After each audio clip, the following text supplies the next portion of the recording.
Assalamualaikum, perkenalkan nama saya Dewananta Ajikra. Di sini saya akan mencoba menjelaskan tentang konsep dasar ilmu administrasi publik.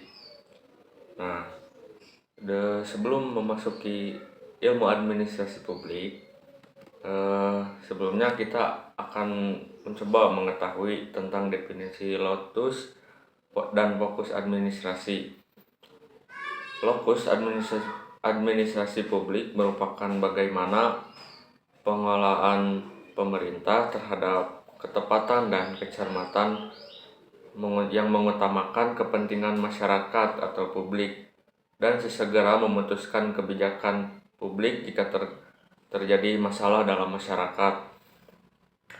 Nah, terus yang kedua ada fokus administrasi publik. Fokus administrasi publik adalah kegiatan pemerintah yang mampu menerapkan dan menjalankan kebijaksanaan dan program-program kegiatan pemerintah untuk mencapai tujuan yang telah ditetapkan, mulai dari kegiatan merencanakan, mengatur, mengawasi, hingga evaluasi untuk kepentingan publik. Nah, lanjut kepada hakikat ilmu administrasi. Ilmu administrasi ini adalah hasil pemikiran rasional dan sistematis manusia yang memiliki dua objek. Yang pertama, objek forma. Objek forma ini adalah pemikiran untuk menciptakan keteraturan dari aksi dan reaksi manusia. Lalu yang kedua ada objek material. Manusia yang melakukan aktivitas kerjasama untuk mencapai tujuan tertentu. Lalu ada esensi administrasi. Esensi administrasi adalah terjadinya hubungan antara pihak yang mengatur dan yang diatur dalam konteks kerjasama. Selain itu, administrasi juga sering disalahpahamkan karena sebagai kegiatan tulis-menulis. Padahal administrasi jauh lebih luas dan mencakup proses pengaturan, pengorganisasian, dan pelaksanaan kerja untuk mendukung tercapainya tujuan bersama. Oleh karena itu, pentingnya untuk memahami hakikat administrasi publik secara menyeluruh, bukan hanya dari aspek dokumentasi. Lalu lanjut, ada ciri-ciri ilmu administrasi. Yang pertama itu adalah ciri yang pertama itu terdiri atas sekelompok orang. Nah, administrasi ini dilakukan oleh lebih dari satu orang, tidak bisa dijalankan sendiri. Jika dijalankan sendiri mungkin namanya bukan administrasi. Nah, lalu ciri yang kedua itu ada menjalani kerjasama. Nah, berhubungan dengan ciri yang pertama, menjalani kerjasama. Nah, dalam kerjasama itu tidak mungkin kita melakukannya sendiri, karena kerjasama itu butuh orang lain untuk melakukan pekerjaan tersebut. Diperlukan kolaborasi antar individu untuk mencapai tujuan bersama. Nah, ciri yang ketiga itu memiliki tujuan yang harus dicapai. Nah, dalam kolaborasi antar individu itu tidak hanya kolaborasi saja, akan tetapi dalam kolaborasi antar individu itu kita memiliki tujuan yang harus dicapai. Semua kegiatan administrasi itu diarahkan untuk mencapai tujuan tertentu. Nah, lalu ada ciri yang keempat, adanya proses kegiatan usaha. Terdapat rangkaian kegiatan atau proses yang dilakukan dalam administrasi untuk mencapai tujuan. Nah, untuk mencapai tujuan itu tidak langsung berhasil, akan tetapi ada juga proses-prosesnya. Nah, lalu ada ciri yang kelima, yaitu kegiatan bimbingan kepemimpinan dan pengawasan. Nah, ketiganya ini ada keterikatan. Jadi ketiga hal ini itu diperlukan agar organisasi atau perusahaan dapat berjalan efektif dan mencapai tujuan yang ditetapkan. Nah, lanjut ada hukum administrasi negara atau tools of administration. Yang pertama, pengertian hukum administrasi negara atau bisa disingkat dengan HAN. Hukum administrasi negara adalah peraturan hukum mengenai administrasi dalam suatu negara, di mana hubungan antara warga negara dan pemerintahnya dapat berjalan dengan baik dan aman. Hukum administrasi negara juga adalah peraturan-peraturan mengenai hal ihwal penyelenggaraan negara yang dilakukan oleh aparatur negara untuk mencapai tujuan tertentu. Lalu yang kedua, ada sumber-sumber hukum administrasi negara. Yang pertama, pada umumnya dapat dibedakan menjadi dua sumber-sumber hukum administrasi negara itu. Yang pertama ada hukum material, yaitu sumber hukum yang turut menentukan isi kaidah hukum. Sumber hukum material ini berasal dari peristiwa-peristiwa dalam pergaulan masyarakat, dan peristiwa-peristiwa itu mempengaruhi bahkan menentukan sikap manusia. Lalu yang kedua ada sumber hukum formal, yaitu sumber hukum yang sudah diberi bentuk tertentu agar berlaku umum. Suatu kaidah itu harus diberi bentuk sehingga pemerintah dapat mempertahankannya.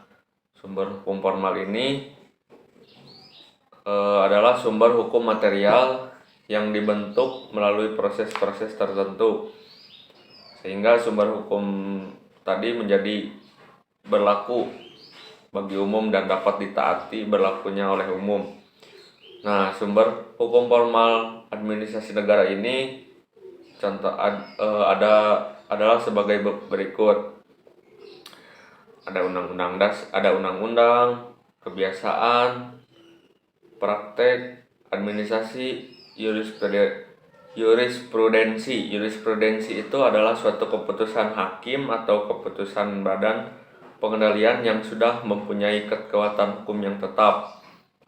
Nah, lalu yang keempat ada doktrin atau pendapat para ahli HAN. Lalu yang terakhir ada traktat. Traktat itu sebagai sumber hukum formal dari sumber hukum administrasi negara. Ini berasal dari perjanjian internasional yang kemudian direaktifikasi oleh pemerintah untuk dilaksanakan negara yang telah mereaktifikasikan perjanjian internasional tersebut. Nah, lalu ada asas-asas hukum administrasi negara. Yang pertama itu ada asas juridikas, yaitu bahwa setiap tindakan pejabat administrasi negara tidak boleh melanggar hukum, harus sesuai dengan keadilan dan peraturan. Lalu yang kedua ada asas legalitas, yaitu bahwa setiap pejabat administrasi negara itu harus ada dasar hukumnya, atau ada peraturan dasar yang melandasinya. Apalagi Indonesia adalah negara hukum, maka asas legalitas ini adalah hal yang paling utama dalam setiap tindakan pemerintah. Lalu yang ketiga ada asas diskresi, yaitu kebebasan dari seorang pejabat administrasi negara untuk mengambil keputusan berdasarkan pendapatnya sendiri, tetapi tidak bertentangan dengan legislatif atau legalit. Lalu yang keempat, di sini itu ada hukum administrasi negara dalam arti luas. Ada 4 bidang. Yang pertama ada bidang Bestuurrecht atau hukum pemerintahan. Yang kedua ada Justitierecht, hukum peradilan. Yang ketiga ada hukum kepolisian, dan yang terakhir ada hukum perundang-undangan. Nah, apa sih fungsi hukum administrasi negara dalam pemerintahan? Fungsi hukum administrasi negara dalam pemerintahan itu fungsi hukum administrasi negara dalam pemerintahan mulai menata masyarakat dan dalam kaitan itu menggunakan sarana hukum, umpamanya dengan menetapkan keputusan larangan tertentu atau dengan menerbitkan sistem perizinan. Oleh karena itu, dapat disepakati bahwa hukum administrasi dalam bentuk sangat awalnya sudah kuno, karena pihak pemerintah juga sejak dulu telah bertanggung jawab atas penataan dan pengelolaan masyarakat secara lebih kurang. Lalu di sini ada perbedaan HAN, HTN, HTUN, dan HTP. Nah, yang pertama itu ada HAN. HAN itu fokusnya pada aktivitas menjalankan pemerintahan itu cenderung dinamis. Contoh, HAN mempelajari kewenangan kepala daerah otonom dalam mengelola daerahnya dan mempelajari bagaimana pelaksanaan sidang DPRD. Nah, lalu yang kedua ada HTN, fokus pada sistem ketatanegaraan dan struktur serta perorganisasian negara. HTN ini cenderung statis, contohnya HTN mempelajari daerah otonom dan mempelajari DPRD. Lalu yang ketiga ada HTUN atau hukum tata usaha negara. Hukum tata usaha negara ini bisa diartikan adalah sebagai sebuah aturan atau hukum yang mengatur mengenai jalannya administrasi dari suatu negara. Hukum tersebut mengatur adanya pelaksanaan pemerintah dalam suatu masa dan menjalankan kewajibannya dan juga tugasnya.